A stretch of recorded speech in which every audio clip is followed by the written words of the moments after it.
Brad Polumbo, thank you so much for joining me today, man. Absolutely. Thanks for having me on. You're a journalist. I sort of want to start, like, when did your career in journalism start? Well, you actually kind of have to go back to my college days for that one. I went into college thinking I wanted to be a lawyer, and I was very good at arguing with people, which I still do now, sometimes on TV or on debates or whatever. But then when I was there, I did competitive mock trial, and I went all around America to compete in what's essentially like a legal debate style competition. And then I was like, oh, well, I should do something else extracurricularly. So what am I going to do? Oh, maybe I'll go to the school paper. And so I went to that, and they were like, well, what section do you want to be in? And I was like, I don't know. And they're like, okay, well, we need more people to do opinion and editorials. So then all of a sudden I'm in the school paper. I find myself in this position where I need to start writing opinion columns, which is not really something I'd ever imagined I would do. And then I have going into college, I would say I have pretty centrist, center-right views. But I went to an extreme left-wing college. I went to the University of Massachusetts Amherst, which is, it's in Massachusetts. It's the biggest public school there. And it has an openly Marxist economics department. And then it's like one of the most heavily social justice college campuses you'll find in the Northeast. And so I put out the most milquetoast, like center-right perspectives on things. And the backlash that I got was just so vitriolic and so unhinged. I mean, this might like maybe only people who are a little older will understand this, but they used to have local trends on Facebook. And every time I published one of my columns, #BradIsBad would trend locally in the town of Amherst on Facebook, because they would get so mad in the comments and all dunk, and like they would send in letters and petitions to get me fired. And eventually it did work. But I kind of caught a bug for controversy, and I really have always been a little bit of an attention whore. So I liked that. I liked politics. I liked arguing. And I decided to do that instead of going into law. And I really don't have any regrets because now what I do is I write columns for different news outlets. I do some TV, and then I do YouTube and podcasting, and kind of have a bunch of hats and a bunch of different things. But I basically make my living now doing political commentary and then like cultural and internet commentary as well. Talk to me about your YouTube. When did you sort of switch over from doing journalism to your own YouTube, and how has that kind of changed the career for you? It's really interesting. Right after college, I got a job at a center-right magazine in Washington, D.C. And what I was doing there was just writing news stories. And the boss told us that we should be writing about whatever they're talking about on cable news that day. Like turn on Fox, turn on CNN. What are the big stories of the day? And I had this moment where I said to him, well, what about what's on the front page of Reddit? And he looks at me. He's an older British guy. And he goes, what is Reddit?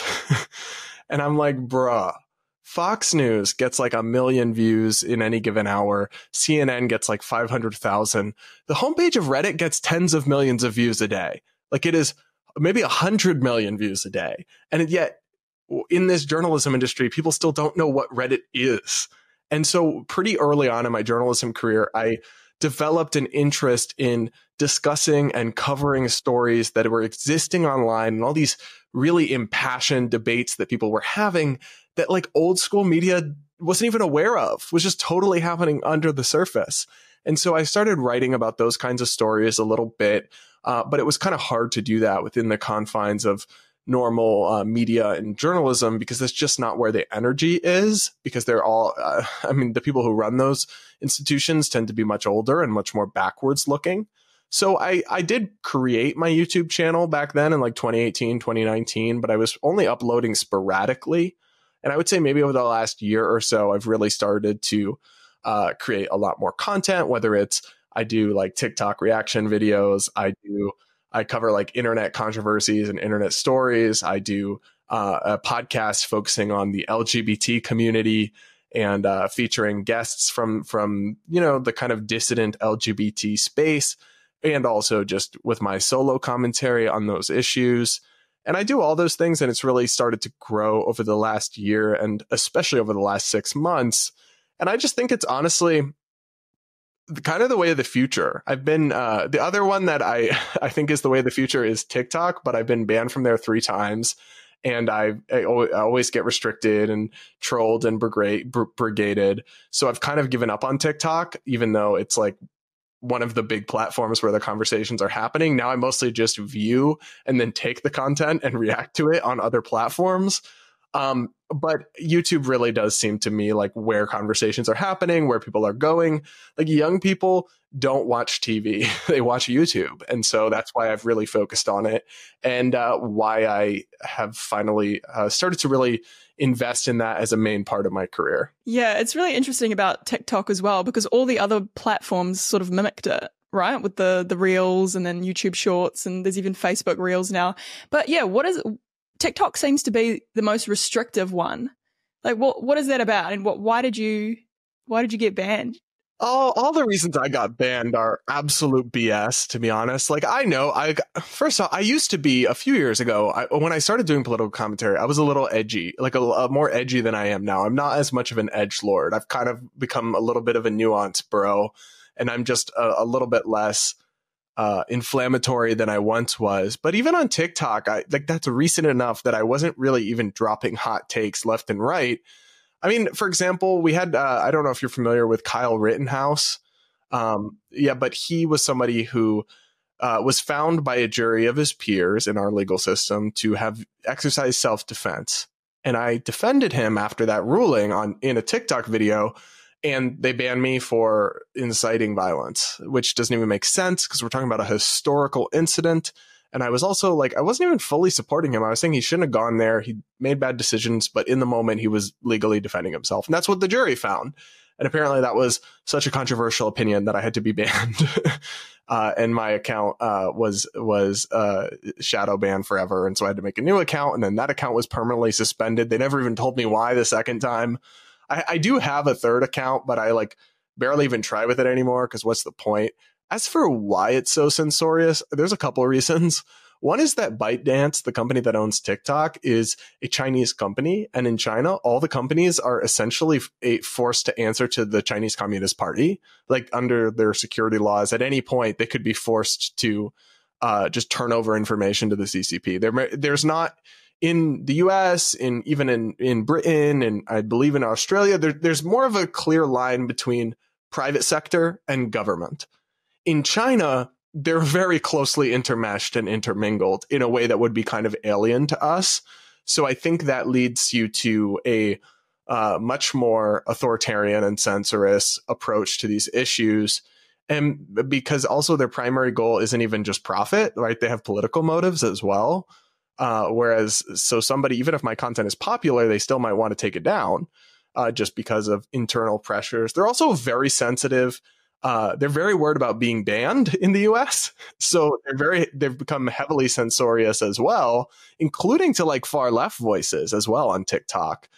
They just banned a ton of accounts because of the whole Osama bin Laden discourse. I don't know if you saw that. No, but, I did. Man, that was crazy, absolutely unhinged. The stuff we're seeing on TikTok is like, what?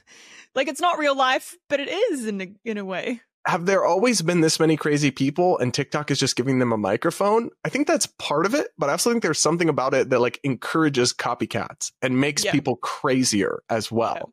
But yeah, that's why I think TikTok is so censorious. And trust me, YouTube is hardly perfect, but it's a lot better.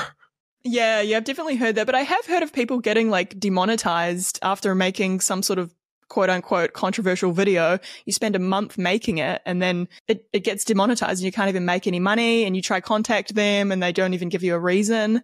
It sort of seems, it seems really unfair, but I suppose you got to just play the game, right?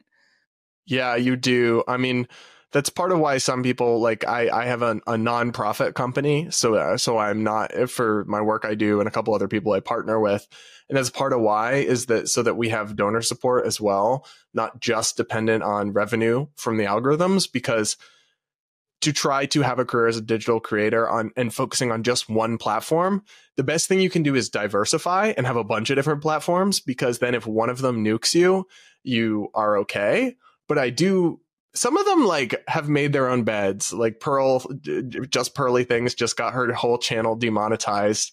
And Oh shit, really? her whole channel demonetized. Yes. And I don't feel too bad for her because she really didn't even read the terms of service clearly with some of the things she posted. But I will say, like, I will feel bad for anyone to some extent if they are so focused on one platform for so much of their revenue, and then that just pulls the rug out from underneath them. You're kind of screwed. So I would always say that people who want to be digital creators, myself included, you need to diversify your platforms where you're building audiences and you're creating content, and then also your like personal revenue streams. So you should have 3 or 4 different revenue streams so you're not overly reliant on one, because the sad reality of our digital economy is that they could all just go like that. Like any given one of them could just decide to delete you tomorrow. And when you have any sort of controversial opinion or center right perspective, unfortunately, like that's something you need to plan for because it's not improbable. I did have a question about like, how do you sort of navigate that line between making content that you want to create and then making content that the audience finds valuable or the audience will click on? Because that's going to bring in your revenue. Right. Yeah. So it's funny. I was just having a conversation about this yesterday with one of my business partners and how you strike that balance, because it's kind of like, and I've described this to people as imagine 3 circles and they're like, a Venn diagram. And the 3 circles, one of them is the things I'm interested in. Another one of them is the things that viewers are interested in. And another thing is like the third category is things that are serious and substantive enough to like build a career around. And so you try to have to find something that overlaps in all 3 circles, because there are things I'm interested in. My degree is in economics and my background is in economics. And I do make some content about the economy, but frankly, like that is not what people click on. And if I just made the content that I wanted to make and interviewed economists for 2 hours, like that wouldn't perform well. But at the same time, if I just made the content that like would get the most views, I'd end up doing just like complete culture war trash all the time with no real substance or nuance. And I wouldn't really be building a career of anything of substance or interest. So I try to find the intersection. I also try to like find genres on TikTok, on YouTube rather, and then do what I want to do, find a way to fit it into that genre. So like TikTok reactions. So if I want to make videos about economics, I'll often like react to communist or socialist TikToks. And then that kind of fits what I want to do into a popular YouTube genre. And then I'm able to get decent views on it. Whereas if I was just making a video discussing economic theory, it wouldn't have the same appeal or broad base. So I kind of try to backdoor my own interests and focuses and goals into what people are interested in and find that sweet spot in the middle of the 3. And you've got to be interested in it too, right? Otherwise it just becomes, you'll just drop off. You can't do something that you're not interested about. Yeah, the reason it's fun is because I actually like the stuff I'm talking about. Probably 80% of the stuff I do is stuff I'm actually interested in. And that makes it easy, because if it was like truly not interesting or exciting, then this would be really boring work. But it's fun because I honestly like am genuinely interested in most of what I cover and discuss. So yeah, you also want to make sure it's part of that circle, or you're going to drop off because you're going to get bored. Yeah. Speaking of what you cover and discuss, you're very sort of outspoken and critical of the LGBT community, but you're also a gay man, which some people might find odd. When did you sort of start becoming really critical of the LGBT culture? What was the moment for you? Well, frankly, I've never really had much of a relationship to or affinity with the gay community, because on the college I went to, the gay community was like extremely leftist. They were I did not, let's just say this, I did not get very many dates. I was not a popular guy. And then I went and lived in Washington, D.C. after college while I was working in journalism. And the gay community there is hyper political because it's mostly the gays that work in like for all the Democrats. And actually, so this is something that might surprise you because some of the politicians are still anti-gay, but the Republican Party is staffed up with hella gays.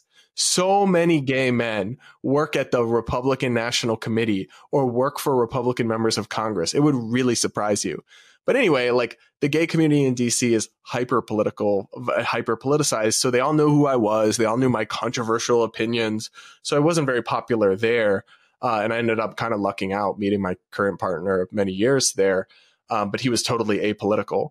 He lived there because he was going to medical school. And so that's kind of was a non-issue for us. But, you know, like, for example, I was such a sweet summer child. I was like, oh, I want to make gay friends. I'm going to join this men's soccer team for gay men because I play soccer and I'm a big soccer fan. And I joined it and it did not go well. And within a few months, I was basically excommunicated from the team. Yeah. So this gay men's soccer team I was on, I was basically excommunicated and shown the door because they said that my views, which include that minors shouldn't medically transition, were not just transphobic, but actually made hypothetical, because there weren't any, hypothetical future transgender members of the team unsafe. So, yeah, let's just say I've never really been at home in the LGBT community. And I did discuss it earlier on in my journalism and commentary career. And then I kind of focused on other things for a couple of years and didn't really dip my toe into it as much. But then about 6 to 9 months ago, I said, all right, I need to get back in this because the LGBT community is just running off a cliff and it's torpedoing acceptance for us with all this extremism. I mean, I have no problem personally with transgender adults living their life however they want. But in terms of like medicalizing kids at increasingly young ages, in terms of trampling over fairness in women's sports, in terms of pretending there are 9,000 different genders and that, you know, like fairy, favors can be a pronoun or all this insane. TikTok, man. Yes, all this stuff is really setting us back. And it's like the amount of people I've heard from who are like, I supported gay marriage, but now I'm second guessing all of this because the slope really was slippery with all this insane pronoun, transgender activism, extreme stuff. And I can't really blame them. I mean, I still support gay marriage, obviously, and I think they're wrong to turn their back on that. But I do understand like the LGBT alphabet movement is in becoming just increasingly radical and extreme and off-putting. And that's why I came back to this issue to speak out. Yeah, would you say it's sort of correct? Like what you just said, we're sort of causing our own backlash and torpedoing our acceptance. Yeah, let's delve into that more because I am noticing this friction as well. Like people that were really accepting are not so accepting now.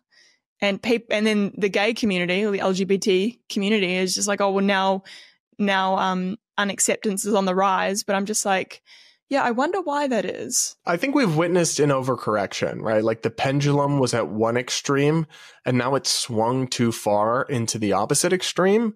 And what I would like to see, and I think most kind of sensible, fair-minded people would, is for the pendulum to stop swinging and land somewhere comfortable in the middle.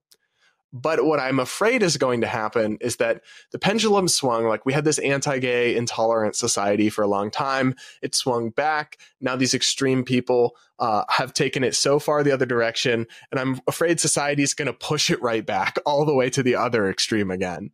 And I really don't want that to happen. I think, though, that if the LGBT community doesn't kind of wake up and distance ourselves from some of the more extreme stuff, like you're never going to convince people that a 5-year-old knows their gender and can identify as a different gender and completely understands that.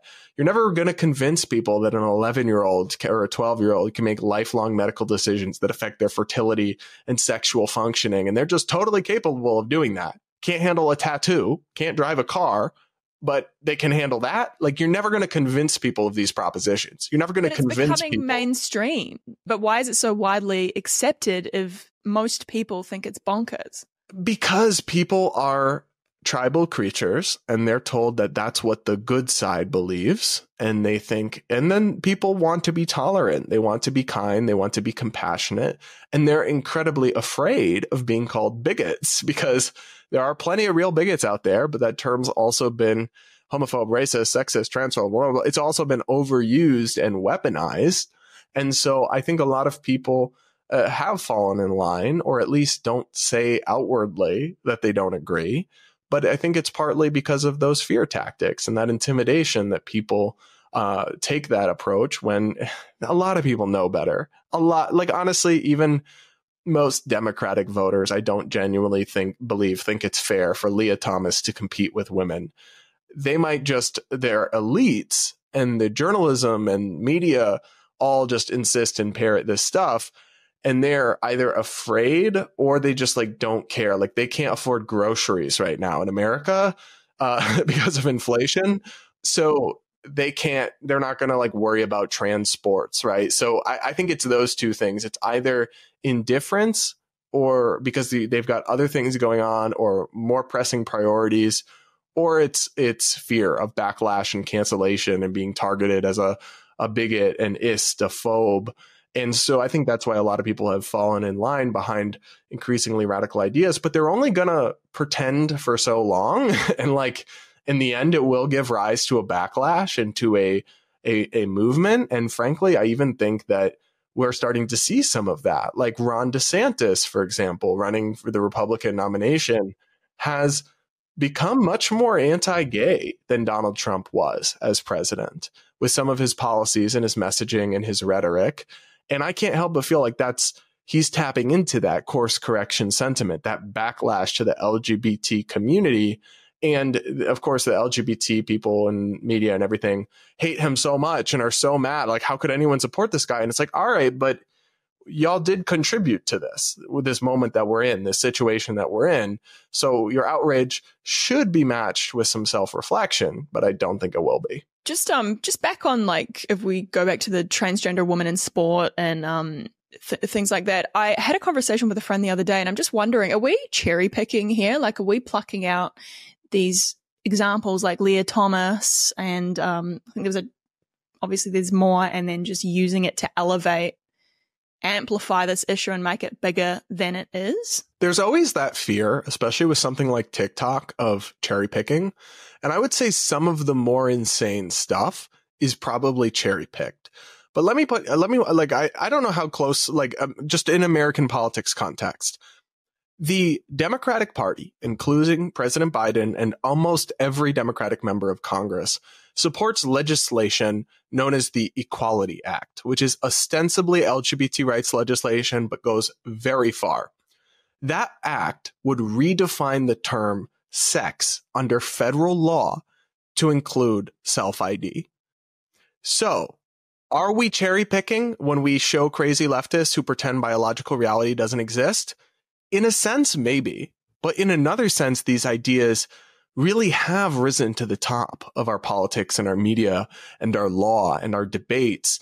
And so, yes, is there some cherry picking going on with the, outrageous, like, bearded women who are saying my pronouns are she, her, and I identify as an 8-year-old girl? Yes, of course, there's some cherry picking to that. But we'd be kidding ourselves if we pretended these ideas were just, being espoused in some radical college classrooms or something. Like, no, they really have, to varying degrees, infiltrated the highest levels of elite discourse and politics in America, at least. Again, I don't understand how. Maybe if you can go more into self-identification. So that means like someone can just say they are whatever they say they are, which on its face sort of sounds ridiculous, but then you're saying it's in legislation now? Well, that legislation hasn't been passed, but it's in proposed legislation that about half the political class supports. So it's very mainstream. But yeah, it would redefine the term sex to essentially mean gender identity as synonyms. And when I don't know about you, but like when I was first introduced to the social justice concept of like trans, what they said to us was gender and sex are two different things. Sex is your biology, your chromosomes, your hormones. You can't change your sex, but some people have a gender identity that's different, how they want to socially present themselves. They've essentially done away with even that distinction. They're just like, yeah, you are whatever sex you say you are, right? That's the logic that's embedded in, for example, saying trans women should be allowed to compete in women's sports. Well, if we were acknowledging biological reality, we might say it's perfectly fine for a trans woman, at least I would say this, to dress however they want, to call themselves whatever they want, to go by whatever pronouns they want. And if people want to use them, they can. But what they can't do is change their DNA and become males. Like they are still, or become females. They're still biological males. Their sex cannot be changed. And so I think that's the disconnect, is that they've shifted the goalposts so far at this point that they're essentially arguing that I've literally seen academics and political commentators argue that sex is a social construct. And this is just obviously untrue. It's like people have taken basic biology and then they'll make logical leaps. They'll start talking about intersex. Well, that proves it's not a binary. Well, okay, but none of the people we're talking about are intersex. And it's like 0.2% of society.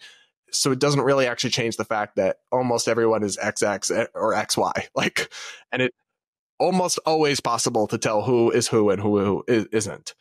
And so they try to add this fake nuance, but in reality, they're just erasing the distinctions that made any of their ideas palatable in the first place. And we might get to this, but they're also undercutting some of the gay arguments that were successful in the first place.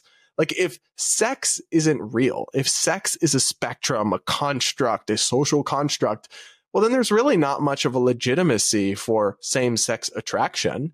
Right? It was always like, I'm born this way. I can't help it. I'm a biological man. I'm only can love another biological man.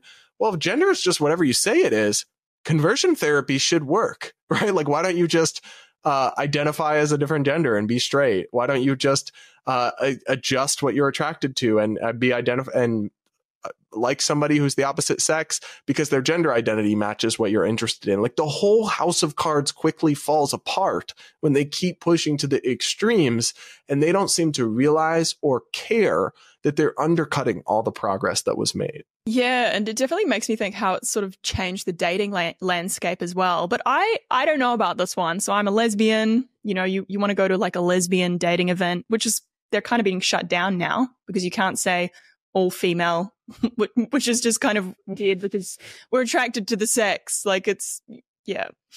But now people are saying, oh, but what if a trans woman wants to date a lesbian?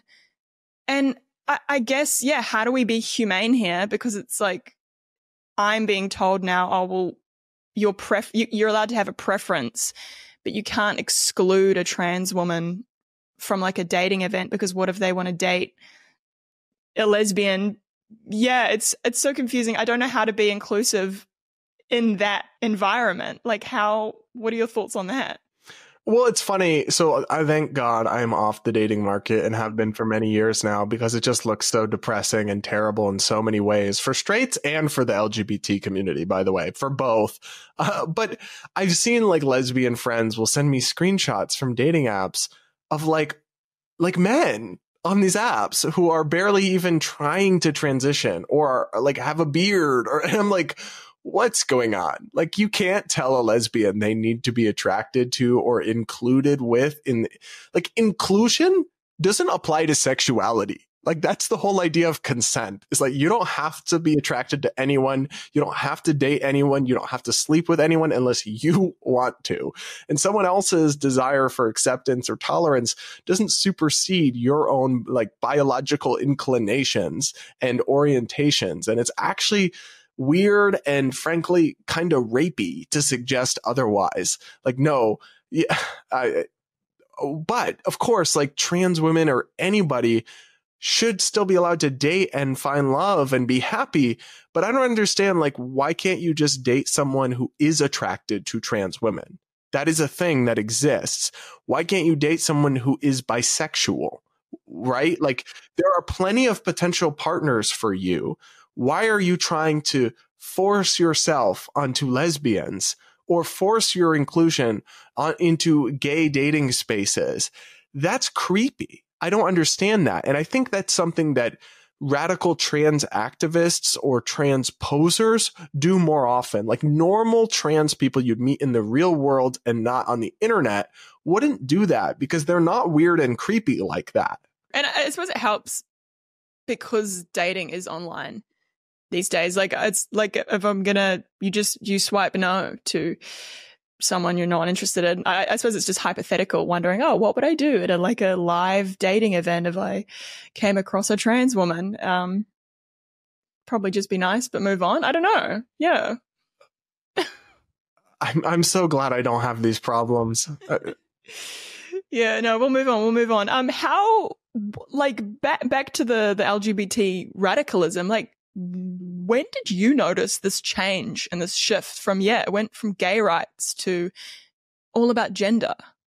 I'm not old enough to notice the shift. I'm 26 and I've only been politically conscious since I was about 18. And so in 8 years or so, I can't really remember. I'm not old enough to remember the gay rights movement. It's always been the LGBTs. Now the T has gotten louder and louder and louder into the point where it's now drowning out and canceling the LG and B in many cases. Like you'll go to a LGBT rights activist organization and all their content and all their advocacy and all their work is about trans people. It's like the word gay is almost never mentioned except in that acronym. But I guess I will say I don't feel like I've even witnessed this. I feel like it's gotten worse, but it's always been like this. But I know people a little bit older than me in their 30s, 40s, or 50s are old enough to remember like the gay rights movement. And I think when it started to shift was, at least in the US, in an American context, was the Supreme Court's 2015 ruling that made gay marriage the law of the land nationwide. So before that, we had gay marriage in some states, but not the others. Not in, I think a majority of states didn't have it, but like close to the other half were starting to have it, and they were passing it one by one. Then the Supreme Court, in a very controversial ruling, ruled that there was a constitutional right to gay marriage, which is actually kind of debatable as a legal principle, but that's what they ruled. And overnight, it was legalized in the whole country. And so everyone pretty quickly moved on, because there was never actually much of a good argument about gay marriage, because it really is one of those things that really only affects the people who get married. Like me getting married doesn't have any bearing on my neighbor. And so people moved on. And then you had all these activist groups that had built up over decades fighting for gay marriage and fighting for gay rights. And everyone had kind of moved on. And they're like, well, shit, how are we going to stay relevant? And so they found the T, which had always existed. There have always been a small slice of the population that experienced gender dysphoria as a medical condition. And some of them identify as transsexual and would live as the other sex. But it really, really became a hotbed of activism and advocacy and politics and media after 2015. After gay marriage went out the window, because they needed something new to fundraise on, something new to maintain their own relevance, like a new frontier. And that's how we got to the point where the T became so loud and so all-encompassing. And I think it's been to the detriment of gay people and also to the detriment of trans people. Like, I honestly think when Caitlyn Jenner came out as trans like 10 years ago, people cared a lot less and were there was a lot less backlash than there is now in 2023, because it's become such an in-your-face issue rather than just this rare niche thing that some adults live differently. It's become such an in-your-face issue with like pronoun lessons in kindergarten in some places, then being shown on TV, and all this kind of Leah Thomases of the world just doing whatever they want. It has become such an in-your-face issue that I actually think it's not just worse for gay people and lesbians, but I actually think it's to the detriment of the T even that they've been so put at the forefront. But I think that's why. I think that the goalpost shifting has its roots in the overnight success of the gay rights movement, and then the need to discover new frontiers for activism and fundraising and coverage and clicks. Yeah, but that's what I mean. Like, it did. I mean, I know you say you're not old enough, but I don't remember non-binary like 5 years ago. Do you know what I mean? Like, I don't remember this idea of gender becoming all consuming, like. And even the idea of transgenderism has changed. It sort of went from transsexual to, like you said before, anyone can just say, I am a woman, my pronouns are she, her. Like, I feel like all this has kind of happened in the last 5 years. Yeah, especially I think the non-binary has, which is funny because the non-binary, they say that non-binary is trans. But some of my trans friends are like, no, it isn't. That doesn't even make sense. Because the whole idea of being transsexual implies there are two sexes and you go from one to the other, or at least to attempting to live and pass as the other, even if it's not like your DNA is ever going to change. But whereas non-binary is basically like, well, gender doesn't exist. And there's also something perverse about the non-binary activism, because if you ever ask them to explain what it means to be non-binary, they're usually unable to do so without resorting to some pretty crude gender stereotypes. So I don't understand why non-binary has to exist as a concept. Like, I am just not someone who really believes in strong gender norms outside of biology. So if you're a woman, but you want a short haircut, you want to wear like male clothing, which is completely made up, and like different societies have had different ideas of what male clothing is, just do that. Like, why can't you just be a female who isn't traditionally feminine? I don't understand why there needs to be this third made up category of non-binary that seems to be actually kind of regressive in that its very premise is rooted in gender stereotypes. Yeah, and inadvertently sort of reinforces the idea that women have to be feminine and men have to be masculine. So if you're not a feminine woman, or if you're exuding masculinity and femininity, then you're non-binary. That's the explanation that I see. And it's upsetting because I watched this video of this non-binary TikToker who is a male, and he has these nails and this sass and this personality. And I'm like, babe, you're just a feminine gay guy, and that's fine. You don't have to be a they, them. You can just be a man who likes to paint his nails and has a high voice. Like, that's okay. We fought for years to make sure that's okay. And now you're actually saying it isn't, because you actually need to be something else in order to be that. And I don't understand why we need that, why we need to do that. Yeah, but this is what I mean. It's so recent, Brad. It's so like, how? Like, we were like, we got acceptance. Like, yes, like women can be masculine and like they can wear pants, and, you know, and men can be effeminate. Even though I think, am I correct in saying effeminate men are probably less accepted in society than masculine women? Yes. And then we've sort of gone bonkers. Yeah. Oh man. I suppose, and there's also a lot of division within the LGBT, it's quote unquote community, because we're not really a community, we're a category. That's a much better, I've never heard anyone say that, but that's a much better word. Category. Yeah, category. Than community. Because there's not a lot of sense of community between these gays these days and these everybody. That's what I mean. There's so much division within our category. I just don't know how to sort of bridge this division. It seems like and it can be difficult as well. Before, you were talking about ideas of harm, like people are now harmed by being misgendered, or they're harmed if you're conservative, and I just don't see a way of bridging a divide within LGBT. Do you have any ideas? I think there are a lot of people that can be reached, but then I think there's a portion of the LGBT category of, and I'm going to start saying that now, I like that so much better than community. I think there's a portion of the LGBT category who are so like, just frankly, like, I don't mean this to be mean, but like delusional to the point where they think that words are violence, like misgendering me is violence. And I don't know how to connect with those people, because we're living in different realities. To me, words are words and violence is violence. And if you claim that words are violence, you're telling me you've lived a pretty sheltered life and never been punched in the face or smacked upside the head. Because trust me, there's a difference, and those aren't the same thing. And it's actually really dangerous to start going down this path of words are violence or misgendering makes me unsafe. Because if words are violence, then violence in response to words is self-defense.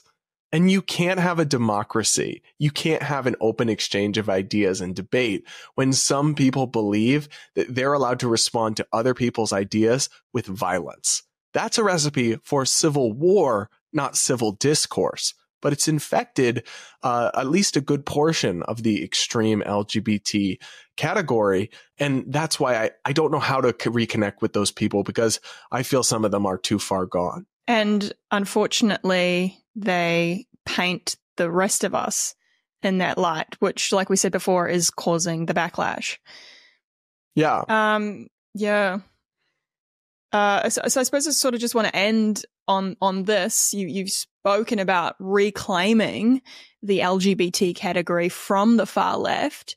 How are you currently doing that? What is the solution to reclaiming? I think part of what we need to do is more visibility for people who are LGBT but aren't lunatics. So like when, for example, when you for a long time there were no trans YouTubers who weren't far leftist except for Blair White, just her.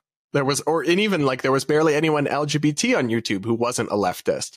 So if I'm a young person, or if I'm even a middle-aged person using YouTube, and all the creators I see from the LGBT community are extremists on these questions, are political leftists, it's not unreasonable to assume for me to assume that that is what they're all like, even though it actually is inaccurate to some degree, and to, I think, an increasing degree, actually. So what I think we need is more visibility, first of all, to promote and have more people out there who are pro-LGBT acceptance and tolerance and are part of the community, but reject the extremes of the activist class and are presenting a more palatable and moderate and nuanced position to show people that it's not all or nothing. You don't either have to embrace a far right, socially regressive, intolerant approach and backlash, or be on board with the woke they, them, non-binary socialists. Those aren't the only two options. And so I think that if we want to reclaim this and stop this bus from veering off the tracks, we have to provide an alternative and let people know that there are other options that exist. It doesn't have to be all one extreme or all the other. The second thing I think we have to do is take on, debate, and challenge and debunk and police our own community and police the extremists. And kind of push back on their ideas and distance ourselves from them. Then one other thing I think we have to do also is push back on the backlash. So, for example, the kind of right-wing backlash. So, for example, I've made videos where people, there was one video I saw of a gay couple adopting a baby, and everyone was furious in the comments. And all these conservatives are like, this is terrible. And I'm like, no, it's not. That's fine. That's good. And I went and pushed back on that as well. We also have to resist the backsliding that's going on, because if we don't, it will just continue, I think, unopposed. And so between those three things, right, presenting an alternative, policing our own community and pushing back, and then resisting the backsliding, I don't think it's impossible to stop this slow motion debacle.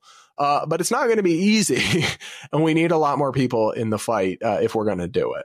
It's especially difficult for people that are just surrounded by it and don't want to speak up and alienate themselves from their peers. I'm probably just thinking of people in the arts now. But I know. Look, I used to have people who would come up to me at college and be like, "Thank you for speaking out in class. I totally agree." I'm like, "Thanks, but where were you? Could have used some backup." Right. I don't want my friends to hate me. I get it. But at a certain point, you've got to stand up for your values and what is right, even when it comes at a cost, even if people might be upset with you, even if you could lose your job, right? Unless you have kids at home you have to feed, unless you're going to end up on the streets. At some point, you have to either decide, are you the kind of person that speaks up and stands out for your values and your beliefs, or are you not? And it's not always going to be easy. And so it has become an intolerant atmosphere in many pockets of life to disagree or to dissent, but that doesn't mean you shouldn't still do it. And in fact, it's more important than ever that you do. Yeah, and I think I do kind of notice the tide changing a little bit with cancel culture. And I mean, even the wokest people I know hate cancel culture. So I'm like, okay. But it's difficult when you have those sort of sacrificial lambs like the J.K. Rowling. I mean, that was 3 years ago now. But it's still going. They still hate her so much. And I still don't get it. Well, the loud minority, though, I would argue. That was really good, Brad. Thank you so much for coming on the show. Where can people find you? Check out my YouTube channel. It's just Brad Polumbo, or the podcast I host is the Damage Control Podcast. It's available on YouTube or Apple Podcasts or Spotify or any other podcast platforms.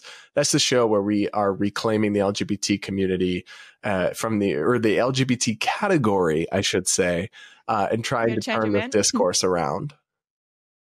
Cool. I'll put all those links in the show notes. And yeah, thank you so much for coming on the show. Thanks.